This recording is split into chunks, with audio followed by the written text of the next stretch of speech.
नमस्कार, बहुत स्वागत है आप सभी का। मैं हूं आपके साथ वक्ता दुबे। पक्ष विपक्ष देख रहे हैं आप। इस बार चुनावी खेल वादे और दावों पर ज्यादा निर्भर होता हुआ दिख रहा है।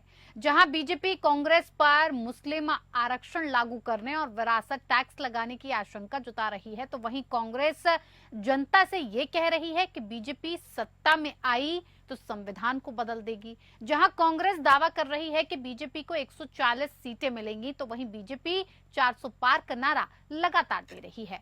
अब सवाल ये है कि क्या बीजेपी के 400 पार का दावा विपक्ष के लिए वोटर को डराने का कारगर हथियार साबित हो रहा है। राहुल गांधी सहित विपक्ष के सारे ही नेता वोटरों को एक ही बात समझा रहे हैं कि अगर बीजेपी को चुनावों में 400 सीटें मिल गईं तो वो संविधान बदल देगी और देश में आरक्षण को खत्म कर देगी। वैसे भी पूरे देश में बीजेपी बनाम कांग्रेस की इस लड़ाई में दोनों पक्ष अपने अपने तरीके से वोटर को डराने का ही काम कर रहा है। बीजेपी का असली मुकाबला क्षेत्रीय दलों से ही है और कांग्रेस नहीं बल्कि ये क्षेत्रीय दल ही हैं जो बीजेपी की 400 पार के राह की सबसे बड़ी बाधा है। आज हम इसी पर चर्चा करेंगे, खास मेहमान जुड़ेंगे, लेकिन उससे पहले ये रिपोर्ट पेश है।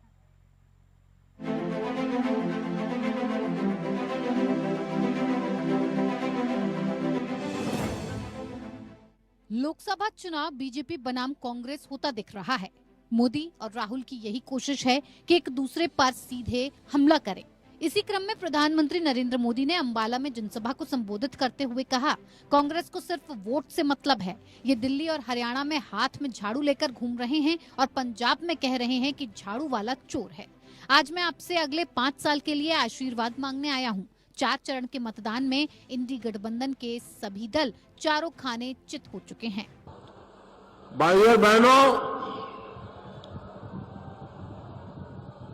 4 जून में अब सिर्फ 17 दिन बचे हैं।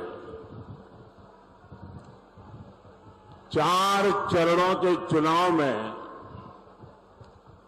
कांग्रेस और इंडी गठबंधन,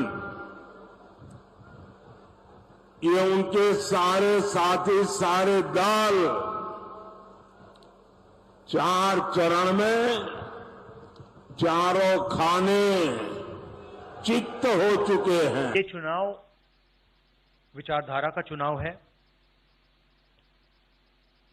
एक तरफ आरएसएस और बीजेपी जो संविधान है, लोकतांत्रिक सिस्टम है, उसको खत्म करने की कोशिश कर रही है।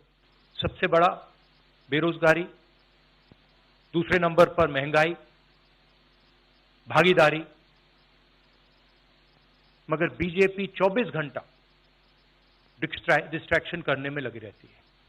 कभी प्रधानमंत्री समुद्र के नीचे चले जाते हैं, कभी आसमान में सी प्लेन पे चले जाते हैं, मगर जो मुद्दे हैं उनके बारे में ना प्रधानमंत्री ना बीजेपी बात करती है। बीजेपी को मुझे लग रहा था 15-20 दिन पहले 180 तक जाएंगे, अब मुझे लग रहा है 150 तक जाएंगे। हमारा चुनाव इंप्रूव कर रहा है। इंडिया गठबंधन के कई नेता इस समय एनडीए का एग्जिट पोल कर रहे हैं। हर कोई बता रहा है कि एनडीए को इस चुनाव में कितनी सीटें मिलने वाली हैं। राहुल गांधी से लेकर तेजस्वी यादव तक, अखिलेश यादव से अरविंद केजरीवाल तक, ममता बनर्जी से लालू तक सभी ने अपना एग्जिट पोल जारी कर दिया है। कोई इस समय एनडीए को 100 सीटें भी देने को तैयार नहीं है, तो कोई 230 सीटें तक देता दिख रहा है। ये अलग बात है कि जब कुछ चरणों के चुनाव के बाद बीजेपी खुद 400 पार का नारा ज्यादा बार नहीं दे रही है। कम होती वोटिंग ने देश की सबसे बड़ी पार्टी को भी परेशान किया है। उससे महसूस होने लगा है कि जमीन पर समीकरण उसके खिलाफ भी जा रहे हैं। वैसे उत्तर और पश्चिम भारत में अधिकतर राज्य ऐसे हैं जहां बीजेपी बिल्कुल दमदार नजर आ रही है। इनमें गुजरात, राजस्थान, उत्तराखंड, मध्य प्रदेश, दिल्ली और यूपी शामिल हैं। यहाँ बीजेपी अपना पुराना प्रदर्शन दोहराती दिख रही है। दक्षिण भारत के राज्यों में इंडिया गठबंधन मजबूत नजर आ रहा है। तमिलनाडु, केरल से लेकर तेलंगाना में कांग्रेस, डीएमके और वाम दल बीजेपी पर भारी पड़ते दिख रहे हैं। इसके अलावा पंजाब में भी इंडिया गठबंधन भले ही अलग लड़ रहा हो, लेकिन बीजेपी के मुकाबले बढ़त साफ नजर आ रही है। ऐसे में ऊंट किस करवट बैठेगा, इस पर सभी की नजर होगी। Bureau report, APN. तो कुल मिलाकर अब ये जो चुनाव है ये किस करवट बैठेगा ये तो कहना मुश्किल है, लेकिन जिस तरह से जमीनी स्तर पर समीकरण बदलते दिख रहे हैं, एनडीए बनाम इंडिया होता दिख रहा है, उससे कहीं ना कहीं दोनों ही पार्टियों में अब असमंजस की स्थिति पैदा हो गई है कि आखिर जनता का मूड क्या है और कैसे जनता को ये विश्वास दिलाया जाए कि एक बार फिर से मोदी सरकार या फिर एक बार अब कांग्रेस पार्टी को मौका देने की जरूरत है। खास मेहमान हमारे साथ जुड़ गए हैं जिनसे मैं आपका परिचय करवा देती हूँ। हमारे साथ हैं राकेश पोद्दार जी, प्रवक्ता भारतीय जनता पार्टी से जुड़े हुए हैं। बहुत स्वागत है राकेश पोद्दार जी आपका कार्यक्रम में। साथ ही रतन तिवारी जी नेता कांग्रेस के हमारे साथ जुड़े हैं, आपका भी बहुत स्वागत है रतन तिवारी जी। शुरुआत है राकेश पोद्दार जी आप ही के साथ। ये अब एनडीए बनाम इंडिया गठबंधन का पूरी तरह से चुनाव दिख रहा है, लेकिन कहीं ना कहीं जिस तरह से समीकरण अब बदलते नजर आ रहे हैं जमीनी स्तर पर, उससे साफ जाहिर है कि भारतीय जनता पार्टी के लिए कहीं ना कहीं मुश्किलें बढ़ती दिख रही हैं, क्योंकि देखिए विपक्ष आपको 100 सीटें भी देने को तैयार नजर नहीं आ रहा है।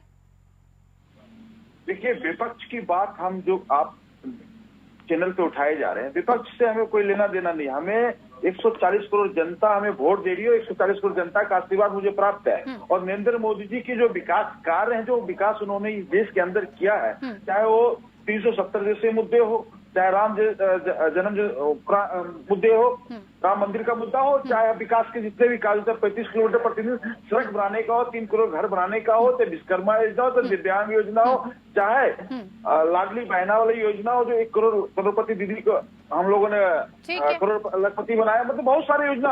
और रही बात विपक्ष क्या कह रही है, विपक्ष को अपने कुनबे में देखना चाहिए। नहीं ठीक है, विपक्ष को छोड़ दीजिए, विपक्ष को छोड़ देते हैं राकेश पोद्दार जी, विपक्ष से बातचीत करेंगे, विपक्ष क्या कहता है आप बताइए। आपने इतनी सारी चीजें बताई, जनता क्यों नहीं समझ पा रही है? जनता को ऐसा क्यों लग रहा है कि आप भी उसके साथ छल कर रहे हैं, खिलवाड़ कर रहे हैं?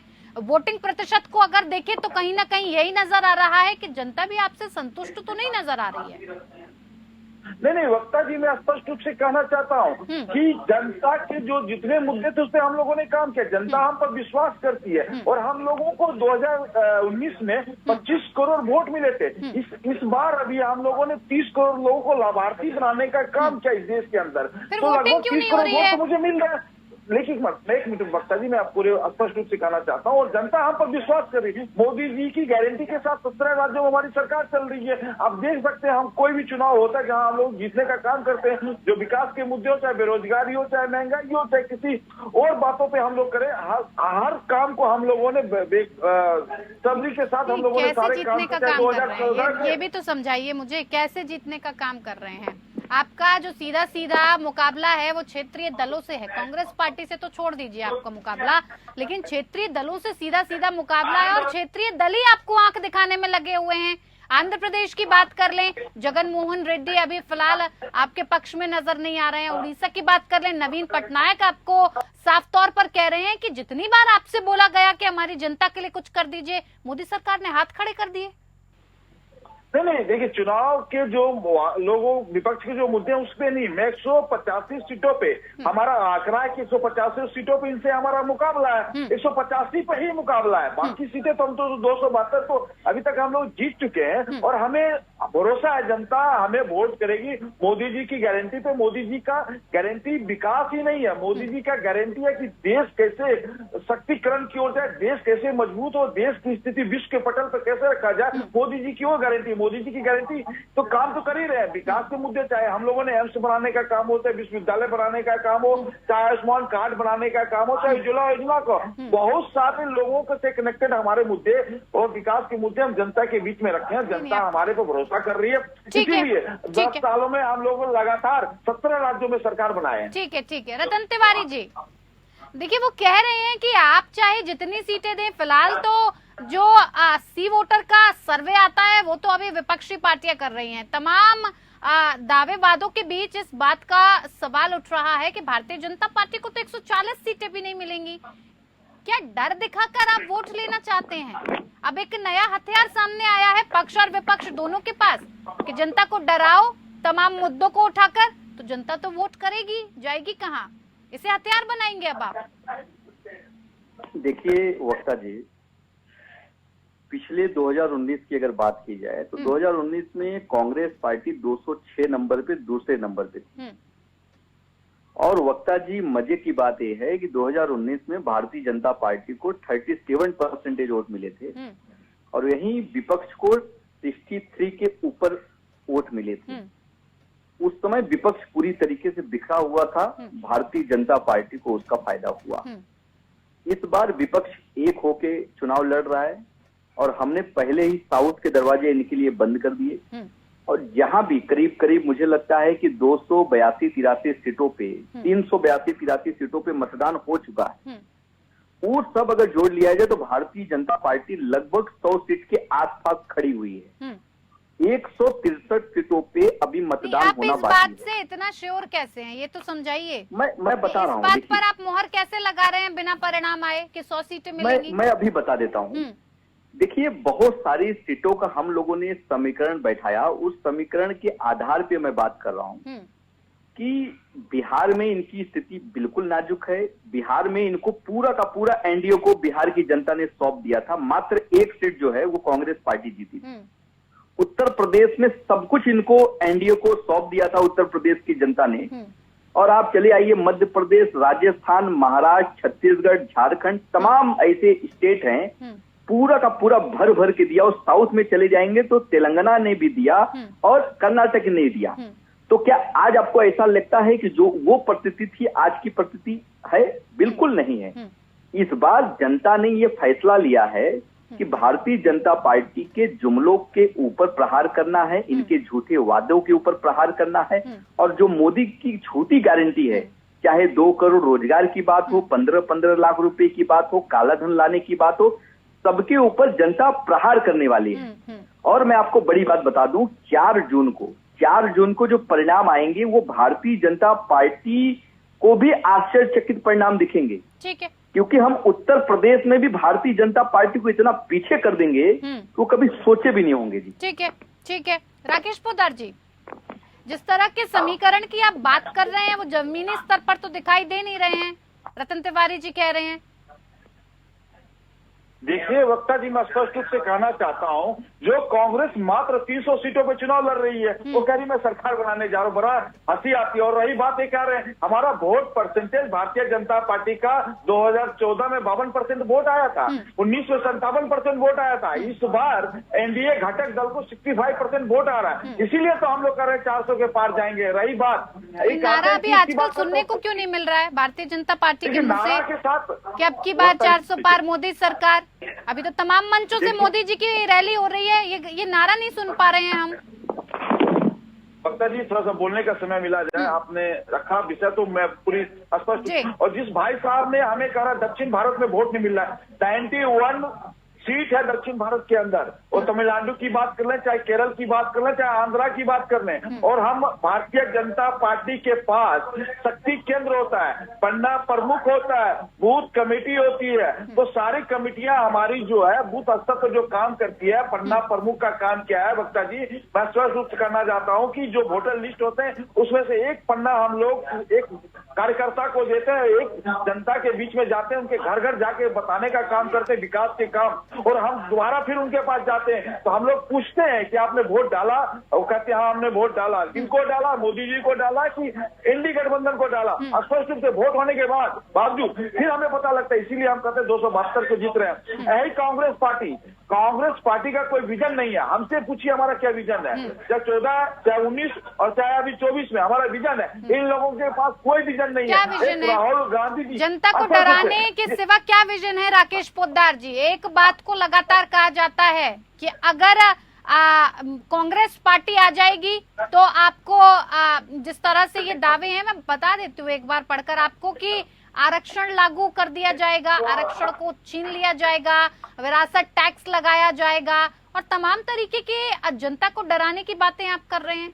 क्यों आपको लगता है ऐसा? और दोनों ही तरफ से ये, रतन तिवारी जी आपसे भी अगला सवाल मेरा होगा, लेकिन पहले राकेश पोद्दार जी जवाब दीजिए, क्यों?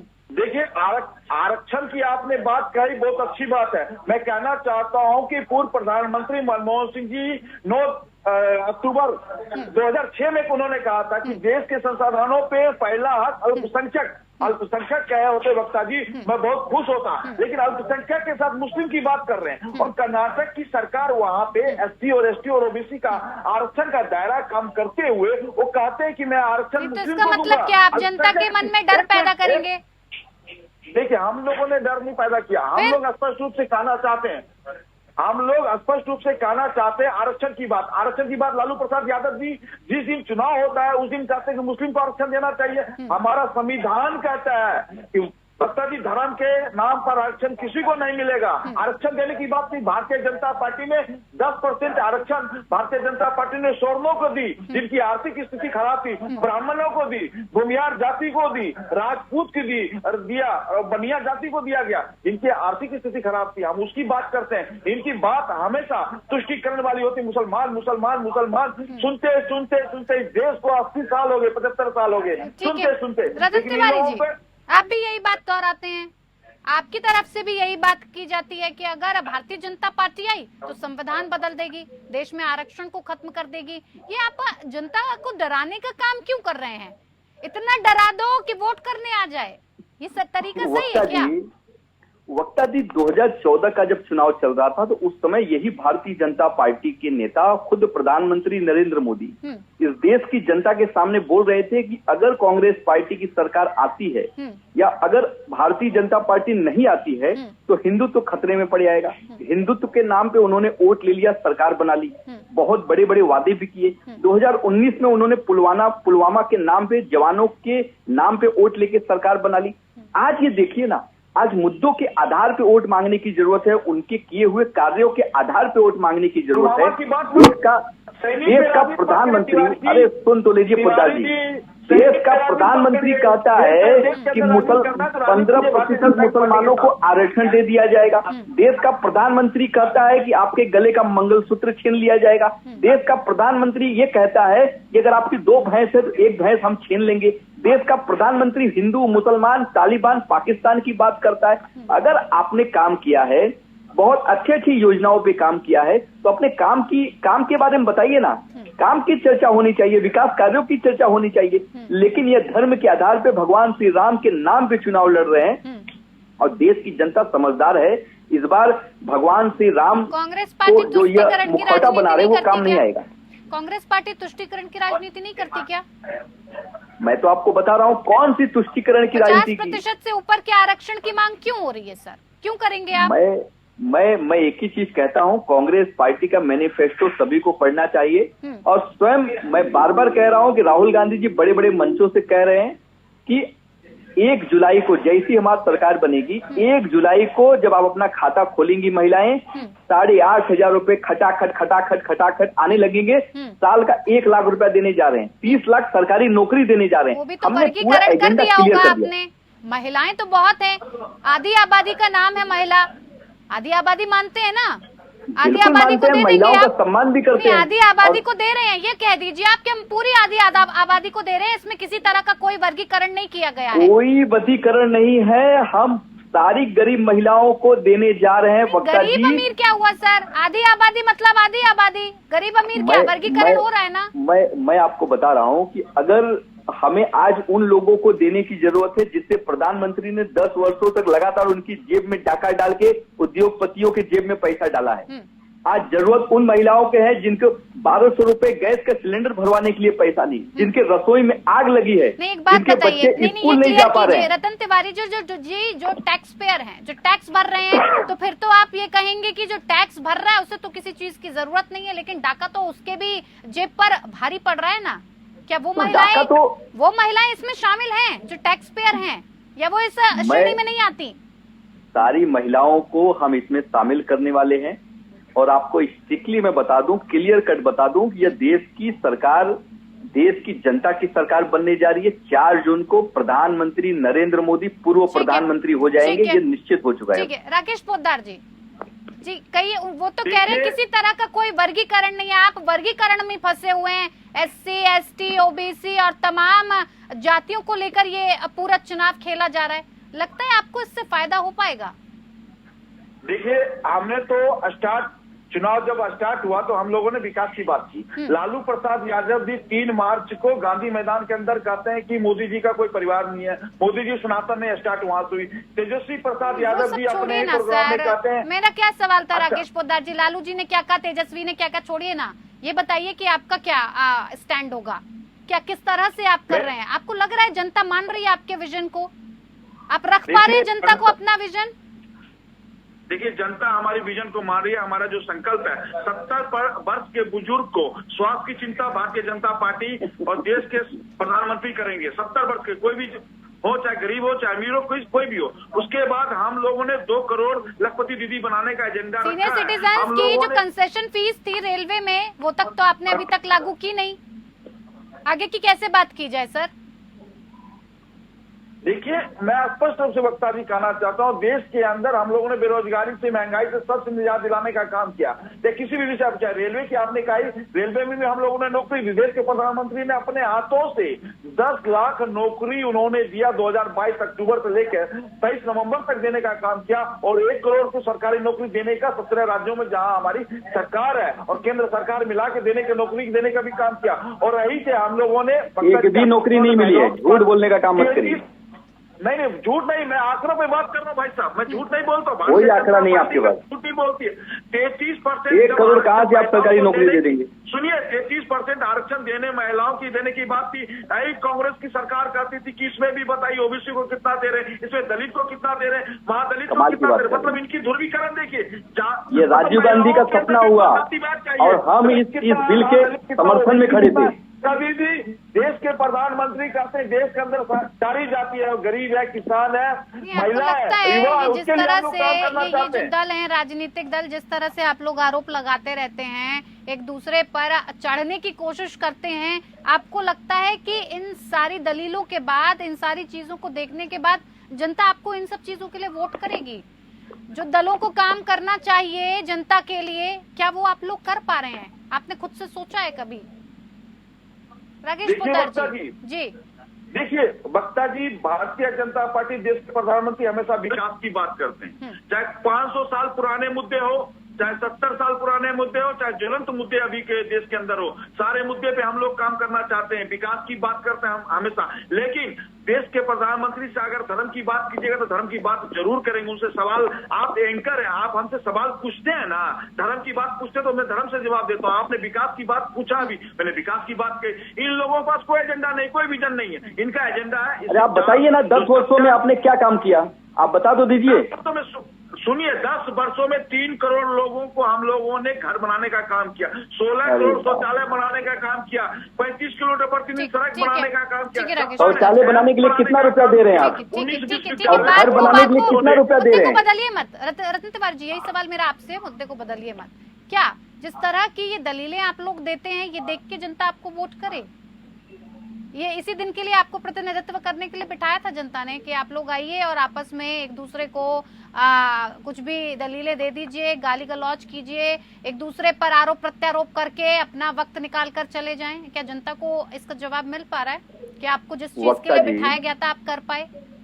वक्ता जी, हमको जनता ने 2014 में विपक्ष की भूमिका में कुर्सी सौंपी, लेकिन पिछले 10 वर्षों में आप देख लीजिए, हमने जीएसटी पे चर्चा कराने की कोशिश की, हमने नोटबंदी पे बहस की, हमने महंगाई पे बहस की, मणिपुर में बहनों के साथ जो अत्याचार हुआ उस पे बहस की, लेकिन क्या हुआ? हमारे सांसदों का माइक बंद कर दिया गया, हमारे सांसदों को सदन से बाहर उठा के फेंक दिया गया, हमारी आवाज को लगातार दबाने का काम किया।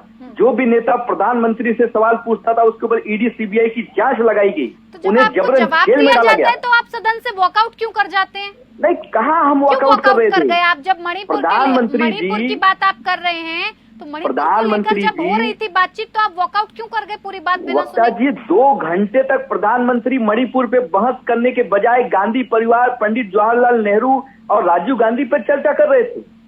हम क्या उनके झूठे पुराने भाषण को सुनने के लिए बैठे थे?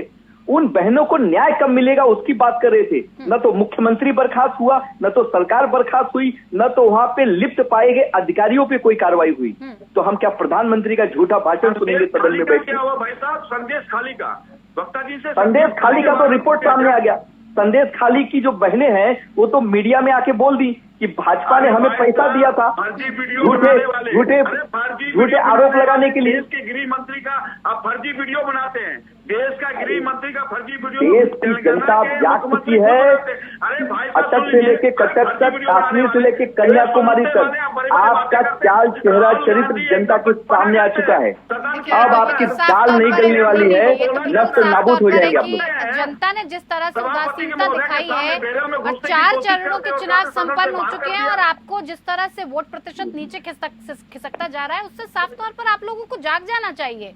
आप लोगों को ये सोचने की जरूरत है कि कहां पर किस तरह से आप जनता के बीच में जा रहे हैं और जनता समझ ही नहीं पा रही है आपकी बात को। आप आरोप प्रत्यारोप की जो राजनीति है उसी में बीच में फंसे हुए हैं। सोचिए सर, जागने का वक्त है। बहुत बहुत धन्यवाद आप सभी मेहमानों का हमारे साथ इस खास पेशकश में जुड़ने के लिए। रतन तिवारी जी आपका भी और राकेश पोद्दार जी आपका भी। पक्ष विपक्ष में इतना ही। नमस्कार।